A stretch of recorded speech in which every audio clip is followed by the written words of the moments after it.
अस्सलाम वालेकुम दोस्त, आज हम आपको एक ऐसे मुस्लिम मुल्क की सैर करवाने जा रहे हैं जो है तो मुसलमान मुल्क लेकिन देखने में बिल्कुल यूरोपीय मुल्क बन चुका है मेरे जान। यहाँ आज बड़ी तादाद में सयाह सैर के लिए आ रहे हैं। जी हाँ, आज हम सैर करने जा रहे हैं आज़रबाईजान की। हाय, आज़रबाईजान पाकिस्तानियों की इतनी इज्जत क्यों करता है और पाकिस्तानी बगैर किसी एजेंट के घर बैठे वीजा कैसे हासिल कर सकें? ये सोच कर ही दिल खुश हो जाता है। वो कौन सी वजह है जिसकी बिना पर आज सयाह बड़ी तादाद में इस मुल्क की सैर के लिए आ रहे हैं? क्या ये मुल्क यूरोप के मुकाबले में सस्ता है या महंगा? और इस मुल्क के खूबसूरत मकामात कौन कौन से हैं? क्या बाकू के अलावा भी इस मुल्क में मजीद खूबसूरत शहर मौजूद हैं? आज की वीडियो देखने के बाद आपको इन तमाम सवालों के जवाब मिल जाएंगे। तो चलिए अब निकलते हैं आज़रबाईजान के एक शानदार सफर पर। इस मुल्क का सरकारी नाम जमहूरिया आज़रबाईजान। आज़रबाईजान का मतलब है आग की हिफाजत करने वाले लोग। इस मुल्क की कुल आबादी तकरीबन 1 करोड़ के करीब है, जो आबादी के लिहाज से दुनिया में 94वें नंबर पर आता है। इस मुल्क का कुल रकबा 86,000 मुरब्बा किलोमीटर है, जो रकबे के लिहाज से दुनिया में 113वें नंबर पर है। अगर इसके सरहदी ममालिक की बात की जाए तो इसकी सरहदें रूस, जॉर्जिया, आर्मीनिया, तुर्की, ईरान और बहरे कैस्पियन की साहिली पट्टी से मिलती हैं। आज़रबाईजान एक खूबसूरत मुल्क है जो मशरकी यूरोप और मगरबी एशिया के संगम पर वाक़ है। इस मुल्क के लोग आज़री ज़बान बोलते हैं, जो तुर्की ज़बान से मिलती जुली है। इसके अलावा रूसी और अंग्रेजी ज़बान भी बोली जाती है। आज़रबाईजान अपने कदीम आसार, किलों और मसाजिद की वजह से पूरी दुनिया में मशहूर है। सयाहत का रुझान इस मुल्क में तेजी से बढ़ता जा रहा है। लोग अब दुबई और तुर्की के अलावा आज़रबाईजान का रुख भी बड़ी तादाद में कर रहे हैं। आज़रबाईजान का 5% हिस्सा यूरोप में जबकि 95% हिस्सा एशिया में वाक़ है। इसी वजह से इस मुल्क की जोग्राफियाई अहमियत भी बहुत ज्यादा है। ये मुल्क कुदरती वसाइल से मालामाल है, खास तौर पर तेल और गैस के बड़े ज़खायर यहाँ बड़ी तादाद में मौजूद है। आज़रबाईजान की सकाफत, रिवायात, मूसीकी, रक्स और खाने पूरी दुनिया में मुनफरिद समझे जाते हैं और सयाहों के लिए ये मुल्क एक पुरकशिश मकाम है। आज़रबाईजान का दारुल हुकूमत बाकू है,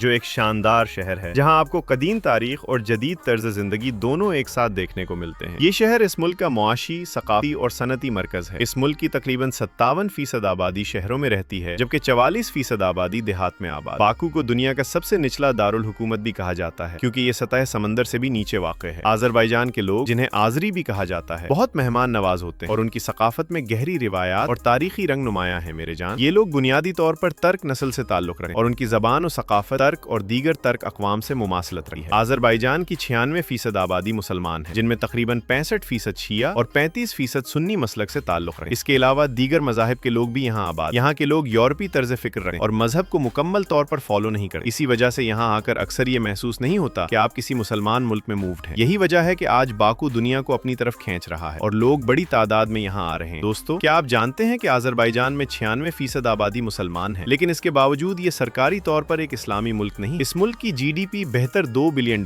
है और यहाँ के लेट्स लोगों की सालाना आमदनी तकरीबन $2,000 है। यहाँ के लोग न ज्यादा अमीर है और न ही ज्यादा गरीब। दोस्तों, क्या आप जानते हैं कि आज़रबाईजान और पाकिस्तान की दोस्ती इस हद तक है कि आज तक पाकिस्तान ने आर्मीनिया को आज़रबाईजान की खातिर तस्लीम ही नहीं किया? इसकी वजह जानने के लिए हमें तारीख में जाना पड़ेगा। जब आज़रबाईजान 1991 में आजाद हुआ तो आर्मीनिया ने आज़रबाईजान पर हमला करके इसके कुछ इलाके अलग कर लिए, बिल्कुल वैसे ही जैसे पाकिस्तान के साथ 1971 की जंग में हुआ। पाकिस्तान दुनिया का पहला मुल्क जिसने आज़रबाईजान को एक आजाद मुल्क तस्लीम किया। यहाँ तक कि पाकिस्तान ने आज़रबाईजान की अस्करी मदद की। आर्मीनिया के खिलाफ जंग में पेमेंट्स ने हर तरह से आज़रबाईजान का साथ दिया। इस वक्त दुनिया में वाहिद पाकिस्तान ऐसा मुल्क है जो आर्मीनिया को तस्लीम नहीं करता। इस मुल्क में इस्तेमाल होने वाली करेंसी मनात, जो पाकिस्तानी तकरीबन 63 रुपए और भारतीय तकरीबन 50 रुपए के बराबर है। दोस्तों, ये मुल्क यूरोप के दूसरे ममालिक के मुकाबले में काफी सस्ता है और यहाँ का आर्किटेक्चर भी बिल्कुल यूरोप जैसा नजर आता है। इस मुल्क में सालाना तकरीबन 30 लाख सयाह सैर के लिए आते हैं। सयाह सबसे पहले बाकू शहर में आते हैं। यह है बाकू शहर का खूबसूरत एयरपोर्ट, जो मुकम्मल तौर पर शीशे से बनाया गया है। इस मुल्क का वीजा आप घर बैठे भी हासिल कर सकते हैं। ऑफिशियल वेबसाइट का लिंक आपको डिस्क्रिप्शन में मिल जाएगा। सिर्फ $9 में आपको वीजा मिल जाता है, जो 3 से 4 दिन में आसानी से आ जाता है। पाकिस्तान से बाकू की टिकट $120 है, 1000 से 1,40,000 रुपए के दरमियान मिल जाती है। और यही वजह है कि वीजा फीस कम होने की वजह से आज़रबाईजान में सयाह बड़ी तादाद में आते हैं। जब भी आप बाकू आए तो 2 तरह के स्कीम से बचना पड़ेगा, एक टैक्सी ड्राइवर के रेट्स का स्कीम और दूसरा सम कार्ड का स्कीम। एयरपोर्ट के बाहर से आपको बस आसानी से मिल जाती है। सिर्फ $2 में ये बस आपको शहर के मरकज तक ले आती है। बाकू शहर की इमारतों का आर्किटेक्चर बहुत जदीद किस्म का नजर आता है। बस से उतरने के बाद आपको सम कार्ड लेने का कहा जाएगा, लेकिन आप बिल्कुल भी ना लीजिएगा। इस शहर की सबसे मशहूर इमारत फ्लेम टावर्स हैं, जिनका डिजाइन आग के शोलों की तरह बनाया गया है। रात के वक्त इन टावर्स का नजारा वाकई दीदनी होता है। आग आज़रबाईजान की सकाफत का हिस्सा है। इसकी वजह यह है कि 550 क़िबले मसीह में यहाँ आग की पूजा करने वाले लोग आबाद थे, जिनकी झलक आज भी इस मुल्क के कुछ इलाकों में नजर आती है। दोस्तों, ये शहर आपको बहुत साफ सुथरा नजर आएगा, कहीं भी कचरा दिखाई नहीं देगा। इस मुल्क की औरतें आपको हिजाब حجاب या अबाया में नजर नहीं आएंगी, बल्कि उनका लिबास भी यूरोपीय तर्ज का होता है। इस शहर में भारतीय और पाकिस्तानी रेस्टोरेंट्स हर जगह मौजूद, क्योंकि यहाँ बड़ी तादाद में पाकिस्तानी रिहाइश पजीर हैं। यहाँ लोग कारोबार चलाते हैं और पैसा कमाते हैं। तकरीबन 10,000 के करीब पाकिस्तानी और 16,000 के करीब भारतीय यहाँ आबाद हैं। ज्यादातर पाकिस्तानी और भारतीय बाकू शहर में रहते हैं। इस शहर में आपको $6 में एक रात का हॉस्टल आसानी से मिल जाता है, जबकि $3 में आप एक वक्त का खाना खा सकते हैं। ये मुल्क काफी सस्ता है। ये है तो मुस्लिम मुल्क, लेकिन शराब और फहाशी भी इस मुल्क में आम है, और ये इस मुल्क की एक तल्ख हकीकत। इस शहर की सबसे ज्यादा रौनक आपको निजामी स्ट्रीट पर नजर आएगी, जहाँ रात का नजारा देखने के लायक होता है। इस जगह लोग वॉक करते हैं और बहुत से रेस्टोरेंट्स भी इस स्ट्रीट पर मौजूद। जो भी बाकू आता है वो निजामी स्ट्रीट का जरूर विजिट करता है। आज़रबाईजान में लोग यूरोप में दाखिल होने के लिए भी आते हैं, क्योंकि इस मुल्क की सरहद जॉर्जिया से भी मिली। दोस्तों, अगर आप आज़रबाईजान की सकाफत को करीब से महसूस करना चाहते हैं तो बाकू की ओल्ड सिटी जरूर जाएं, जहां तारीखी इमारतें देखने को मिलेंगी। इस शहर की गलियां तारीखी मनाजिर पेश करती हैं। ये जगह शहर के वसत में वाक़ है और इसे यूनेस्को वर्ल्ड हेरिटेज साइट में भी शामिल किया गया है। इस इलाके के करीब ही कारपेट म्यूजियम मौजूद है, जिसकी इमारत का डिजाइन कालीन की तरह बनाया गया है। आजरी लोग भी तुर्क लोगों की तरह कालीन बनाने में महारत रखते हैं, इसी वजह से उनके कालीन पूरी दुनिया में मशहूर है। अब आपको एक ऐसी जगह दिखाते हैं जो शायद आपने आज से पहले कभी न देखी। ये है बाकू शहर का हैदर अलीयू कल्चरल सेंटर। ये इमारत बाहर से जितनी खूबसूरत है, अंदर से इससे भी ज्यादा खूबसूरत। इसमें दाखिले की फीस 50 मनात। ये जदीद और सकाफती म्यूजियम का हसीन इम्तिजाज है, जहाँ आपको बहुत से आर्किटेक्चर मॉडल्स भी देखने को मिलेंगे। बाकू शहर में आज भी फायर टेम्पल मौजूद, जहाँ एक जमाने में आग की इबादत की जाती। लेकिन सोचने की बात यह है कि यहाँ के लोगों ने आतिश परस्ती से इस्लाम कैसे कबूल किया। ये बात 7वें सदी ईस्वी की है, जब हजरत उमर रजी अल्लाह ताला अन्हु के दौर में फौज इस खित्ते में आई। ये फौज इराक से होती हुई आज़रबाईजान में दाखिल हुई। इस वक्त यहाँ सासानी दौर का खात्मा हुआ और आज़रबाईजान फतह हो गया। इस खित्ते में इस्लामी हुकूमत कायम हो गई और मुसलमानों के अखलाक की वजह से यहाँ तेजी से इस्लाम फैलने लगा। ईरानी और तुर्क लोग भी यहाँ आकर आबाद होना शुरू हो गए। इस्लाम आने के बाद उमवी खिलाफत, अब्बासी खिलाफत और सल्जूक सल्तनत के दौर में भी ये इलाका मुसलमानों के जेर असर रहा। 500 ईस्वी के दौरान सफवी सल्तनत के कयाम के साथ आज़रबाईजान में अहले तशय्यो इस्लाम को सरकारी मजहब का दर्जा दे दिया गया। इसी वजह से आज भी यहाँ शिया अक्सरियत में है। आज इस मुल्क में बहुत सी खूबसूरत मसाजिद भी मौजूद हैं, जिनमें हैदर मस्जिद, सेरे फरिश्ता, बीबी हैबत मस्जिद और जामे मस्जिद शामिल है। बीबी हैबत मस्जिद में एक मजार भी मौजूद है, जिनका नाम फातिमा हकीमा सलामुल्लाह अलैहा है, जो इमाम मूसा काजिम की बेटी और इमाम रजा की बहन है। इस मजार को बहुत खूबसूरती से तामीर किया गया है। ये बाकू शहर से सिर्फ 10 किलोमीटर के फासले पर वाक़े है और आप 8 मनात में टैक्सी के जरिए आसानी से यहाँ आ सकते हैं। दोस्तों, जैसा कि आपको पहले भी बताया गया, ये मुल्क यूरोप से काफी हद तक मिलता जुलता है। आप यहाँ आकर सस्ते में इटली के शहर वीनस का मजा भी ले सकते हैं, जिसे लिटिल वीनस कहा जाता है। ये जगह बहुत खूबसूरत है और यहाँ आपको बूट राइड जरूर करनी चाहिए। आपको ऐसा लगेगा जैसे आप वाकई वीनस में घूम रहे हैं। इस बूट राइड की टिकट भी बहुत सस्ती है, सिर्फ 3 मनात में मिल जाती है। ये इलाका कारपेट म्यूजियम के बिल्कुल करीब वाक़ है। आज़रबाईजान की जमीन कुदरती गैस के ज़खायर से मालामाल है। बाकू से 20 किलोमीटर के फासले पर नारदाग का इलाका मौजूद है, जहाँ हजारों सालों से पहाड़ पर आग जल रही है और इसे कभी बुझाया नहीं जा सका। ये आग हमेशा जलती रही है। हजारों साल पहले कुदरती गैस के बारे में कोई नहीं जानता था, तो यहाँ के लोगों ने इस जगह को खुदा समझ लिया और यूं आतिश परस्ती का आगाज हुआ। एक जमाने में ये आतिश परस्तों के लिए मुकद्दस इबादतगाह थी, जबकि आज ये सयाहों के लिए एक बड़ी कशिश बन चुकी है। इस मुल्क का शरह खानदगी तकरीबन 100% है। इस आप इस मुल्क में तालीम हासिल करने के लिए भी जा सकते हैं। यहाँ दुनिया की बेहतरीन यूनिवर्सिटीज मौजूद हैं, जिनमें बाकू स्टेट यूनिवर्सिटी शामिल है, जहाँ सालाना फीस $1,000 से $4,000 है और मेडिकल यूनिवर्सिटी की फीस $3,000 से $5,500 सालाना है। इस शहर में रहने का खर्च $500 से $800 माहाना है। आज़रबाईजान का दूसरा सबसे बड़ा और तारीखी शहर गुंजा है, जो बाकू से 360 किलोमीटर के फासले पर वाक़े है और आर्मीनिया की सरहद के करीब है। ये शहर बहुत खूबसूरत और तारीखी है, लेकिन इसके बारे में बहुत कम लोग जानते हैं। इंटरनेट पर आपको ज्यादातर सिर्फ बाकू शहर ही दिखाया जाता है, हालांकि ये शहर भी बाकू से किसी तरह कम नहीं। यहाँ आने के लिए आप बाकू से ट्रेन के जरिए भी आ सकते हैं। शहर में इब्राहिम इमामजादा का मजार भी मौजूद है, जो एक मस्जिद के अंदर बनाया गया है। इस शहर में आपको यूरोपीय सकाफत भी देखने को मिलेगी। यहाँ एक ऐसा घर भी बनाया गया है जो मुकम्मल तौर पर बोतलों और छोटे छोटे पत्थरों से तैयार किया गया है, जो एक मुनफरिद किस्म का आर्किटेक्चर है। इस शहर की कुल आबादी तकरीबन 3 लाख है, 56,000 है। दोस्तों, नख्चवान आज़रबाईजान के बॉर्डर पर वाक़े एक छोटा सा कस्बा है। मकामी लोगों के मुताबिक हजरत नूह अलैहिस्सलाम का इंतकाल इसी जगह हुआ था और पहाड़ी के ऊपर हजरत नूह अलैहिस्सलाम का मजार भी मौजूद। कहा जाता है कि हजरत नूह अलैहिस्सलाम की कश्ती भी इसके करीब कोहे आरारात पर आकर रुकी थी। इस बात में कितनी सच्चाई है, अल्लाह ही बेहतर जानता है। दोस्तों, आपने आतिशफिशा तो देखे होंगे जहाँ से लावा निकलता है, लेकिन आज़रबाईजान में ऐसे आतिशफिशा भी हैं जहाँ लावे की बजाय मिट्टी निकलती है। दुनिया के तकरीबन 50% मुड वोल्केनो आज़रबाईजान में मौजूद है। क्या आपने कभी क्राउड ऑयल से गुस्ल करते देखा है? जी हाँ, आज़रबाईजान में क्राउड ऑयल से नहाया भी जाता है। यहाँ के लोगों का मानना है कि इससे जल्द कभी खराब नहीं। आज़रबाईजान क्यों सैर के लिए आना चाहिए? उम्मीद है इस सवाल का जवाब आपको मिल चुका होगा। आप 3 से 4 दिन के लिए यहाँ सैर के लिए आ सकते हैं। ये सैर के लिहाज से एक सस्ता मूल्य। दोस्तों, ये थी आज की हमारी मालूमाती और दिलचस्प वीडियो आपको कैसी लगी कमेंट में जरूर बताइएगा, और दोस्तों से गुजारिश है कि हमारे चैनल को लाइक और सब्सक्राइब जरूर कीजिए। अगली वीडियो तक इजाजत दीजिए। अल्लाह हाफिज।